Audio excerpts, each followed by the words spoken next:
You've been absent for 37 years. Why? Why now? Your mom said that I was your father. Why she changed her story, I have no idea. However, I know for a fact that Mr. Wright is Amari's dad because he was the only man that I was sleeping with around the time of conception. Imagine showing up to paternity court after nearly 4 decades, hoping to claim a daughter you denied at birth.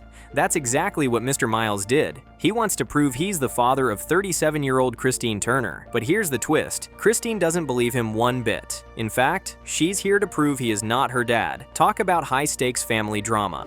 Hello, Your Honor. Hello. This is the case of Miles versus Turner. Thank you, Jerome. Good day, everyone. Mr. Miles, you are in court today to prove to your 37-year-old daughter, Christine, that you are her father. Yes, ma'am. Christine walks into the courtroom, face tight with years of pain, and immediately lays it out. She doesn't think Mr. Miles is her father. Why? Because her mom told her he wasn't. And besides, where was he all these 37 years? I mean, just look at her expression. It's equal parts anger and heartbreak. And can you blame her? She's basically saying, "Sir, you don't get to show up now and rewrite history." Thank you for being here today, Ms. Turner. Thank you. Ms. Turner, you don't believe Mr. Miles is your biological father? I do not. Explain. I don't believe you're my father. My mom says you are not my father. Mr. Miles tries to defend himself by saying he was just 17 at the time. Young, broke, and stupid. He admits he loved Christine's mom but claims she was with multiple men, so he never believed the baby was his. But instead of fighting, he just denied paternity and walked away. Folks, this is Deja Vu Paternity Court 101. I was too young to know better is practically a theme song here. When all of this started, I was young and I was stupid. I mean, I was 17 years old when I met your mom. I had no idea even what I was doing in life, and I'm hanging with my friends, and that's when I met your mom. And get this, Mr. Miles says in about 15 minutes of court time back then, he was declared the father. 15 minutes. That's shorter than my lunch break. Judge Lake looks stunned as he admits he never even knew the baby existed until the summons arrived. I mean, can you imagine being blindsided with, "Surprise? You might have a kid?" That's a plot twist even soap operas couldn't cook up. I was named the father. At the time, I didn't believe it. And so, Mr. Miles, when you went to court, you were named the father, and so you became responsible for Ms. Turner, responsible for child support. Am I correct? Yes, ma'am. Now Christine shares her truth, and brace yourself, it's heartbreaking. She grew up without a father, ended up in foster care for 4 years, struggled in school, and had to go through therapy just to cope. The pain on her face says it all. She basically tells Mr. Miles, "It doesn't take 37 years to find out you might have a daughter. Whew, someone passed the tissues, because this is raw, unfiltered pain." So who did you grow up believing was your biological father? I didn't. Not until I was 16. I didn't meet Richard until I was 16 years old. So what One was time. What was your childhood like growing up without a father? It's hard. I was really bad as a student. I got in a lot of trouble. Then comes the child support bombshell. Mr. Miles says he found out in 1992 that he owed nearly $28,000 in back child support. He's shocked, but Christine claps back like, "And you still didn't look for me?" Later, she recalls seeing a stack of child support checks arrive in the mail for her mom. Y'all, the look on Christine's face when she says, "That shouldn't be going to you," is pure betrayal. In 1992, we filed our taxes. Taxes came back, and there's a letter. You owe like $28,000 in back child support. And that just shocked me. Like I said, I just didn't have a clue that was even there. Christine also reveals she only met Mr. Miles once, at age 16, when her grandparents arranged for her to spend a night with him and his wife. Mr. Miles thought it was great, but Christine remembers being dropped back home and never hearing from him again. Just imagine, you meet your supposed father once and then, poof, vanishes. The disappointment, palpable. The tension, you could cut it with a knife. You never raised any of your children. And I said, that should not be going to you. And I didn't talk to her for a year after. I know that's her recall. So that was the point where you realized that Mr. Miles, well, you didn't even know who it was. You just knew they were child support checks? Right. Mr. Miles insists it wasn't that simple. He claims he couldn't afford another trip, couldn't afford DNA testing back then, and had no number to reach Christine. But Christine isn't buying it. She fires back. "If it were me, I'd have tried harder." And honestly, you can feel the entire courtroom silently nodding with her, because after 37 years, excuses just don't cut it anymore. Man takes me, I spend time with him and his wife, he says he's my father, they drop me back off at home, and I never hear from him again. That's right. I didn't hear anything. So why did you just disappear? Then, just when emotions couldn't get higher, Judge Lake reads a statement from Christine's mother. And oh boy, she flat out says Rick, Mr. Miles, is not the father. According to Mom, she was with another man at the time of conception. The courtroom collectively gasps. Christine crosses her arms like, "See? I told you." Meanwhile, Mr. Miles insists he still believes Christine is his. Talk about denial. Her mother since that day in court. Well, Miss Turner's mother was unable to be here today, but she did send a statement, and it reads as follows. I met Rick at a bar and our relationship was not too serious and short term. He moved in with me. Shortly after Rick and I split, I started seeing another man and I became pregnant soon after. Christine, for her part, admits she's terrified of being hurt again. She even told Judge Lake she doesn't want to face more disappointment. Can anyone blame her? After 37 years of confusion, foster care, and missing out on having a dad, trust doesn't come easy. Honestly, watching her brace herself for the DNA results is gut-wrenching. This is the definition of heartbreaking stuff. If you do find out today, Mr. Miles is your biological father, are you willing to allow him to be in your life? It's hard. It's hard after 37 years and missing so much childhood with somebody that you could possibly move forward. And now, cue the drum roll, the DNA results are in. Judge Lake solemnly announces that Mr. Miles is not Christine's father. The air in the room feels heavy as Christine stares straight ahead, almost numb. Mr. Miles looks devastated, apologizing softly, "I'm sorry, Christine," but she's done. She doesn't even want to find her real father anymore. You can feel the years of pain crystallize in that one moment. It has been determined by this court. Mr. Miles, you are not the father. We've had a connection ever since the day that I met her mom. Christine coldly tells him, "Keep your hug," when he tries to comfort her. Judge Lake steps in, reminding Christine how strong she is, praising her resilience, and even offering court resources to help track down her biological father. But Christine isn't interested. Her walls are up, and after 37 years, who can blame her? That DNA envelope just shattered any chance of a fairy tale ending. Your father. I'm not interested in finding my father. I will still be here for you if you want to talk. Thank you. Give her a hug. Ms. Turner, I'm very sorry I could not give you the closure, both of you. I couldn't give you the answer I wanted to. Talk about messy. Imagine being 29 years old and still not knowing who your biological father is. That's the painful reality for Brittany Starks, who brought not one, not two, but 3 men into paternity court to solve this lifelong mystery. In part 2 of this emotional saga, things get even wilder when the court retests Mr. Jackson, only to reveal shocking results that leave Brittany in tears and the audience holding its breath. You still believe Mr. Jackson is your biological father? Yes, Your Honor. But Miss Jones, you've been saying that Mr. Downing is her biological father, not Mr. Jackson. I believe Mr. Downer is. The tension is sky high as Judge Lake opens the retest results for Mr. Jackson. Brittany had always felt a connection with him, but Ms. Jones, her mother, kept pointing toward Mr. Downing. When Judge Lake reads the results, Mr. Jackson is not the father. You can feel the weight crash down on Brittany. Her shoulders slump, her face sinks, and all of us watching know this young woman's journey is about to get even more complicated. Say you don't. Yes, Your Honor. Okay, well, this court has retested Mr. Jackson, and we actually have the results for Mr. Jackson, and I'd like to get them now.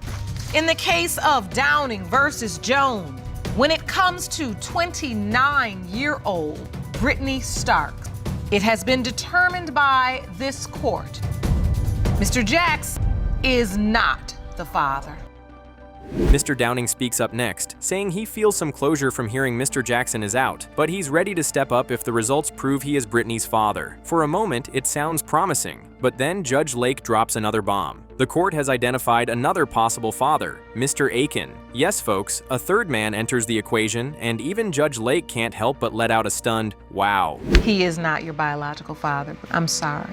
It's okay. Mr. Downing, after I've read those results, how do you feel now? I feel that some closure. I feel closure. But if I am the father, I mean, like I said, I'm willing and ready to step up and... Mr. Aiken joins in by video call, tears in his eyes as he declares he truly believes Brittany is his biological daughter. He recalls how she once visited his family for Christmas, and everyone accepted her immediately. He's emotional, sincere, and convinced she looks just like his other kids. The courtroom shifts from shock to curiosity. Could he finally be the missing piece in Brittany's decades-long puzzle? Good morning, Your Honor. Good morning. Thank you very much for joining us today. Mr. Aiken, Yes, ma'am. do you believe you are Brittany's biological father? Yes, ma'am. I do believe I'm Brittany's biological father. But Brittany isn't convinced. She admits that when she first met Mr. Aiken 3 years ago, she felt devastated. Why? Because she had already begun forming a bond with Mr. Jackson. She explains she even visited Mr. Aiken's family and tried to connect, but deep down she didn't feel he was her dad. Her honesty is heartbreaking. She's a woman torn between hope and disappointment, yearning for answers yet fearing more letdowns. Tell me the nature of the relationship you had with Miss Jones, Brittany's mom. What was the nature of your relationship? It was a high school thing, you know, back then it was, you know, it was one of those things when you just meet somebody you like them and, you know, experimental as we was younger, you know, and it was one of those things that happened and... Mr. Downing, clearly frustrated, reveals he only just learned about Mr. Aiken's involvement a week ago. He's upset that Ms. Jones wasn't upfront from the start, saying all of this could have been avoided with honesty years ago. His words cut deep as he explains he comes from a close-knit family and would have embraced Brittany if he had known. But instead, the situation spiraled into a whirlwind of secrets and doubts. You feel like you are her biological father, and Brittany, you feel like he is not. Yes, Your Honor. So, Mr. Downing, when did you first hear about Mr. Aiken? Last week, in a phone conversation with Miss Jones, we were talking. She told me that, well, there may be a third person that... The courtroom grows tense as Mr. Downing and Ms. Jones argue back and forth over what really happened decades ago. Ms. Jones insists he had doubts even before Mr. Aiken entered the picture, while Mr. Downing fires back that she's exaggerating the nature of their relationship. Judge Lake steps in to remind everyone, this isn't about excuses. This is about Brittany finally learning the truth after almost 3 decades of confusion. You didn't know it then. It was a third guy. So you had doubts when you thought it was just you. I You did. didn't know it then. I did. I had doubts But because... Miss Jones, You had me and another girl pregnant at the same time. So what you talking about? I had doubts because you and I were not sexually active the way you try to describe Yes, here we today. was. No, we were Yes, not. we was. Mr. Aiken doubles down, saying he didn't even have to think Brittany was his daughter. He knew it. He insists she shares the same features as his other kids, and his conviction is so strong that you almost believe him. Meanwhile, Brittany's eyes well with tears as she admits she's tired of men drifting in and out of her life. Her voice cracks as she says, either you're going to be there or you're not. The whole room feels that pain. So, Mr. Aiken, when Yes, you ma'am. saw Brittany's pictures on Miss Jones's social media page, you told her, I think that could be my daughter? I knew that was my daughter. I ain't had to think, you know what I'm saying? Because it's her and my other daughters, and they all from different moms. Brittany explains that she has 2 children of her own now, and as a mother, she can't understand why no one did more for her when she was a child. Her words are powerful. Something should have been done a long time ago. Then we wouldn't have to be here today. Mr. Downing agrees wholeheartedly, but the damage is done. The years of doubt have left Brittany carrying a burden no one should bear. I have a son and I have a daughter. And as a mother, if this happened to my son, even though he said, Mr. Downing says that, well, I did not know. As a mother, if I feel like there's a possibility that this could be my grandchild. Judge Lake takes a moment to speak directly to Brittany, reminding her she is not alone. She tells Brittany she represents so many people who stand in this courtroom, still unsure who their father is. The judge emphasizes how important it is for Brittany's voice to be heard. At 29 years old, she deserves clarity, closure, and freedom from the weight of uncertainty that has hung over her entire life. But that doesn't negate the fact, and that's why everybody's talking and we're trying to get to this story, Brittany, but that's why I wanted you to have a moment, because I can see there's so much behind your eyes. Finally, the DNA results for Mr. Aiken are revealed. Judge Lake reads solemnly, Mr. Aiken, you are not the father. The courtroom gasps. Mr. Aiken looks crushed, whispering he really believed she was his. Brittany wipes away tears, saying she feels relieved but also strong. After years of uncertainty, she's ready to move forward, no matter how hard the truth may be. In the case of Downing versus Jones, when it comes to 29-year-old Brittany Starks, it has been determined by this court, Mr. Aiken, you are not father. But the drama isn't over. Judge Lake opens the last set of results, Mr. Downing's. The tension is unbearable as Brittany waits. Then, the hammer drops. Mr. Downing, you are not the father. The courtroom erupts in shock. Brittany's jaw drops. Mr. Downing blurts out, "Who else? Who's number 4? Ms. Jones stammers, blaming confusion and old memories. But it's too late. The truth is clear. None of these men are Brittany's father. In the case of Downing versus Jones, when it comes to 29-year-old Brittany Starks, it has been determined by this court, Mr. Downing, you are not the father. The episode closes with Brittany standing strong despite her heartbreak. Judge Lake reminds her she is resilient and offers counseling and resources. Brittany leaves with dignity, declaring she came here for closure and will move forward for herself and her children. No father named, but one undeniable truth shines through. Brittany is stronger than the secrets that tried to break her. At the end of the day, the past is the past, but it is still a part of Brittany's present because the question still exists. She's managed, she's been strong, but the grandparent-child relationship is a valuable relationship as well. Imagine moving a man into your house just 3 weeks after meeting him, and then fast forward to standing in paternity court fighting about who fathered your child. That's exactly what happened to Miss Marks-McGee and Mr. Wright. She insists he is the father of her 2-year-old son, Amari, while he is adamant she lied too much for him to believe it. Let's just say this one gets messy fast. You may be seated. Hello, Your Honor.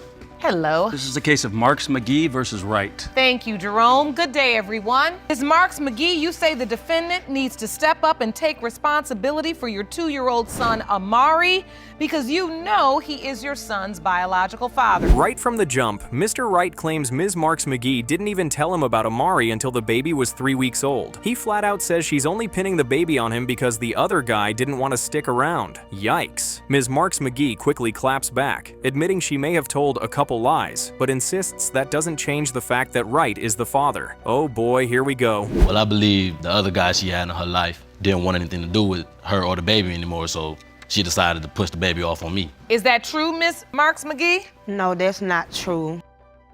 Ms. Marks-McGee explains their whirlwind romance started as a rebound for her. She admits she only wanted something casual at first, but within a week they were intimate, and just a couple weeks later, she let him move in. She paints this picture of him as a sweet, helpful man, cooking, cleaning, and babysitting her older son. But the kicker? She calls it a lost love triangle gone wrong. Drama overload, folks. The nature of our relationship was he was really just supposed to be something for me to get over someone else, but things went further than what they were supposed to go. Oh, he was first just a convenient distraction. In my mind, yes. Mr. Wright tells his side, and it's a very different story. He claims she was lying from the very beginning, but he still moved in because, wait for it, he was vulnerable and needed somewhere to stay. Talk about messy foundations for a relationship. Judge Lake even presses him like, so was this a relationship or just a place to crash? Either way, this is sounding less like love and more like chaos. To Mr. Wright, or you had feelings from the beginning? I didn't have feelings in the beginning because I had, you know what I'm saying, when I first met it, I was introduced to her by a friend. In the beginning, she was telling a lot of lies, that I always picked up on, Then we hit the pregnancy reveal drama. According to Mr. Wright, Ms. Marks-McGee would constantly joke about being pregnant, so much that when she finally was serious, he didn't believe her. Judge Lake even calls her the girl who cried pregnant. I mean, can you imagine? If someone jokes about that over and over, no wonder he thought she was lying again. The look on Wright's face says it all, confusion and distrust. Well, she always used to joke around saying that she was pregnant a lot. Like she said it plenty of times. Like she would joke about it and be like, nah, I'm not pregnant, and I'm pregnant. To the point where it's just like now I'm back in my mind like, oh, she's always lying when she's talking about that. You know, me being in my position, hearing that constantly, what would you think? Things get even wilder when Ms. Marks-McGee admits she once told him she got rid of the baby, even though she was actually still pregnant. Yes, you read that right. She lied about not being pregnant while very visibly pregnant months later. Mr. Wright explains that's why he doubted her all along. Too many lies piled up. At this point, Judge Lake looks like she's trying to piece together the world's most confusing timeline. I broke it off with him, and I told him that I was gonna get rid of the baby, and he was seeing pictures of me big and pregnant. I want to say about 5-6 months So were you lying when you said that? Yes, ma'am, I was. Then we get into the infamous text message trap. Mr. Wright admits he once pretended to be Ms. Marks-McGee by texting her friend from her own phone. When the friend replied asking, "Who?" and a totally different man's name came up, he was shook. He literally says he froze in disbelief. Ms. Marks-McGee admits it happened but defends herself, saying she only texted other men because Wright wasn't giving her attention. Woo! You could being around enough of that, you could pick up on it sooner or later. You know, like there's actually one incident I acted as if I was her, texting a friend. You text from your phone or you text from her phone? I text from her phone. Judge Lake points out something important. If she really had something to hide, why would she leave her phone lying around for him to grab? But the bigger bomb comes when Ms. Marks-McGee admits she was sexting other men, but swears Wright was the only one she actually slept with. Talk about messy. You can see Wright's face, pure skepticism. And honestly, can you blame him? Hang out with me. You want to go always be with your brothers, but you don't want to be with me. So yeah, I was texting other people, sexually engaging with other people. Now comes the battle over baby Amari's looks. Ms. Marks-McGee swears Amari has Wright's eyes, mouth, and nose, insisting he looks just like him. But Wright fires back, saying he doesn't see himself in the boy at all. He argues she was with other men and that too many red flags make him doubt. The tension is thick. This is a full-blown standoff with baby photos as evidence. I got the proof, the looks. My son has his mouth, his eyes. I have big eyes. Amari has beady eyes like his father. Look at the mouth, the bridge of his nose, and he was the only man that I was, having intercourse with. Things turn emotional when Ms. Marks-McGee recalls how much her son loves Wright. She says Amari calls him daddy and even cries when Wright leaves. And despite all his doubts, Wright admits he could never just abandon the boy because his own father was killed when he was 12. You can feel the pain in his voice as he insists he doesn't want Amari to grow up without a father. Heartbreaking stuff. Not his, and my son loved him. You just seen that. I did that. My son loves him to death. Just, the other day we seen him, and when he left, my son was crying because he wanted his daddy. And he calls him daddy. Mm-hmm. Finally, Ms. Marks-McGee breaks down and admits she did wrong. She says she lied, she caused confusion, and she doesn't blame Wright for doubting her, but she swears she knows the truth. Amari is his son. The courtroom holds its breath as Jerome hands Judge Lake the envelope. Cue the drum roll because it's time for the DNA test results. I love him to death. I'll never, regret that. And I was wrong, and I do not blame him at all for not believing it. All I can do was bring him here to prove to him that Amari is his son. And here it is, the bombshell moment. Judge Lake announces that when it comes to 2-year-old Amari, Mr. Wright is not the father. The room falls silent. Wright looks torn. He admits he's not sure if he feels sad or angry, but says nothing will change the bond he's built with Amari. Meanwhile, Ms. Marks-McGee admits she knows who the real father is, her ex. Talk about a devastating twist. In the case of Marks-McGee versus Wright, when it comes to 2-year-old Amari Marks-McGee, it has been determined by this court, Mr. Wright, you are not father. Judge Lake closes with some tough love, telling Ms. Marks-McGee her lies have poisoned everything and that she must start telling the truth so Amari can know his truth. Wright sits quietly, clearly disappointed, but determined to still be there for the boy who calls him daddy. And just like that, the case adjourns with broken hearts, hard truths, and a little boy caught in the middle. When you lie, it permeates every part of your life. You got to start telling the truth so that you can tell Amari his truth. Imagine living nearly 2 decades believing you can't have children, only to be slapped with an $21,000 child support bill for a son you're not even sure is yours. That's exactly where Mr. Whistler finds himself, tired, broke, and desperate for answers about 18-year-old Dallas. Meanwhile, Ms. Frazier admits she always had doubts, but insists he just needs to get over it. This case has pain, drama, and a whole lot of unpaid receipts. Mr. Whistler, you claim you currently owe almost $21,000 in back child support Yes, Your Honor. for the defendants.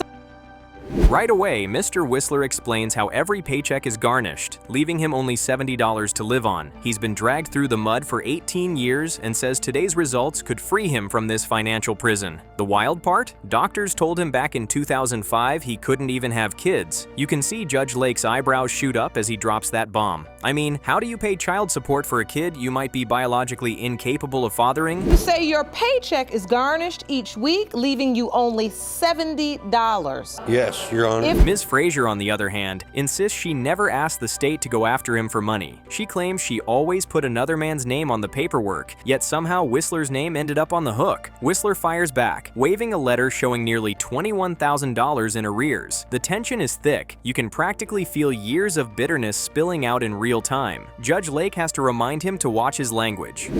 Never. Yes, you want to go down and take care of this like a young I went lady. down there. You can look at the paperwork.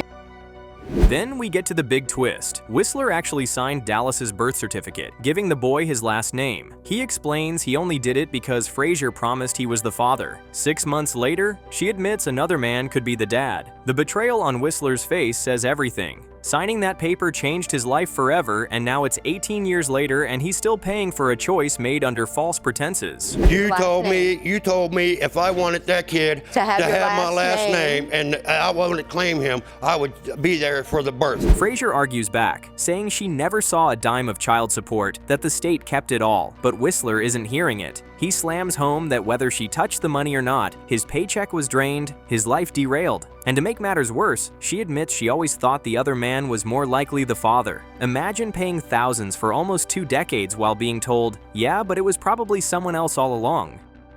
Not one. You are.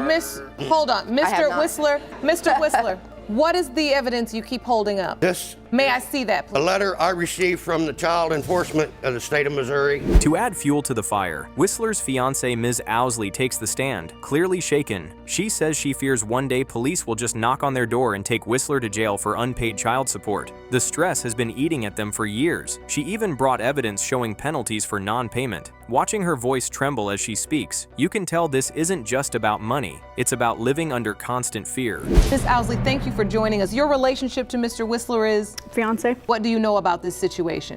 I've been doing some research, and that's what I have here on child support. Jerome, will you hand me that evidence, please? What do you They know? can come after her.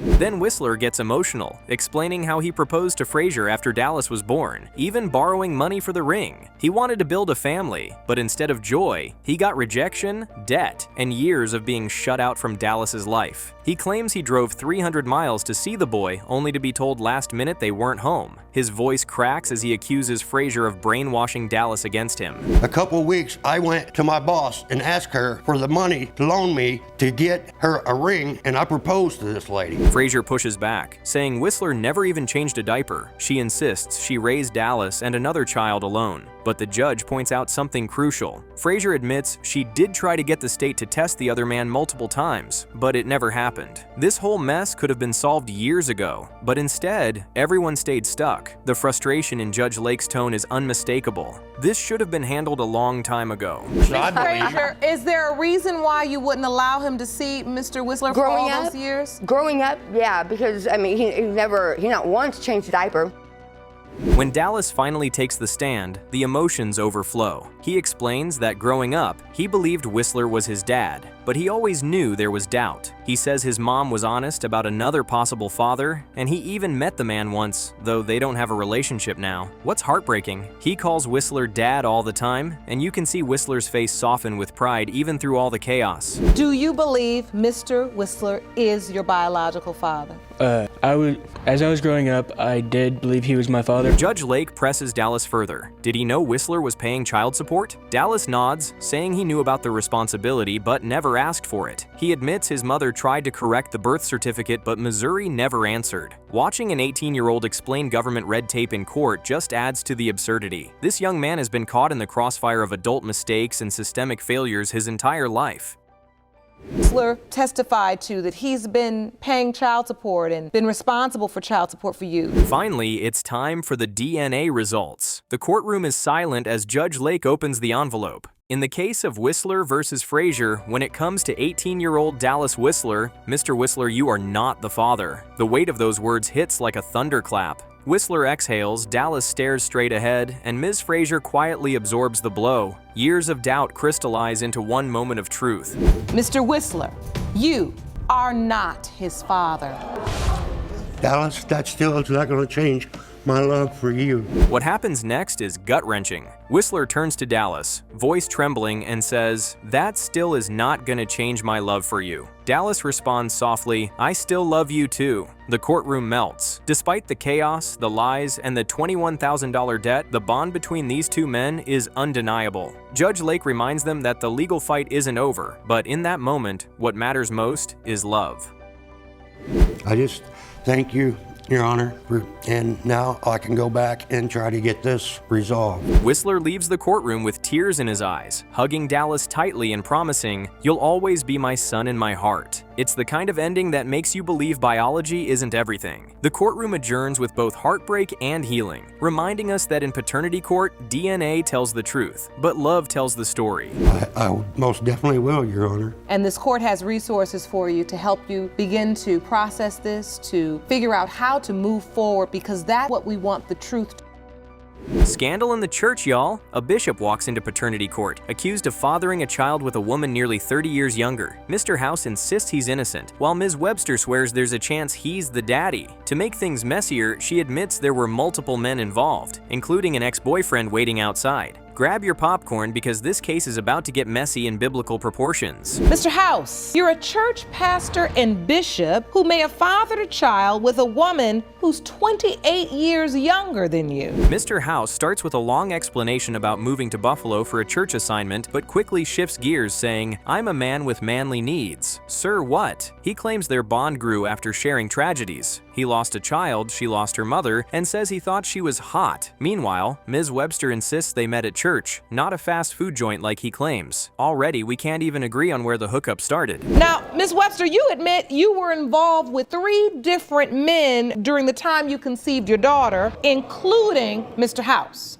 Yes, Your Honor. The conversation turns ugly fast. Mr. House calls her a hoochie, and Judge Lake shuts that down immediately. "We're not in Hosea chapter 4. We're in paternity court," she snaps, reminding him to respect women. Ooh, that was a mic drop moment from the judge. Still, House doubles down, calling their relationship nothing more than a booty call, while Webster admits she was also involved with someone else at the time. Folks, this is drama overload. She went through a tragedy. She lost her mom. I went through tragedy. I lost my child. And it kind of brought a connection. It was a connection. I thought she was hot. And we exchanged numbers. And after exchanging numbers, I decided that I wanted to follow up on that. Enter Mr. Miles Jones, the ex-boyfriend of 5 years. He testifies they started casually but grew serious until Webster began sleeping with House on the side. The look on his face when he realizes she was double timing is priceless. He insists he had no idea about House, while House fires back claiming she only wanted him for money. Webster claps back, saying he never gave her a dime. Whew, this courtroom is heating up.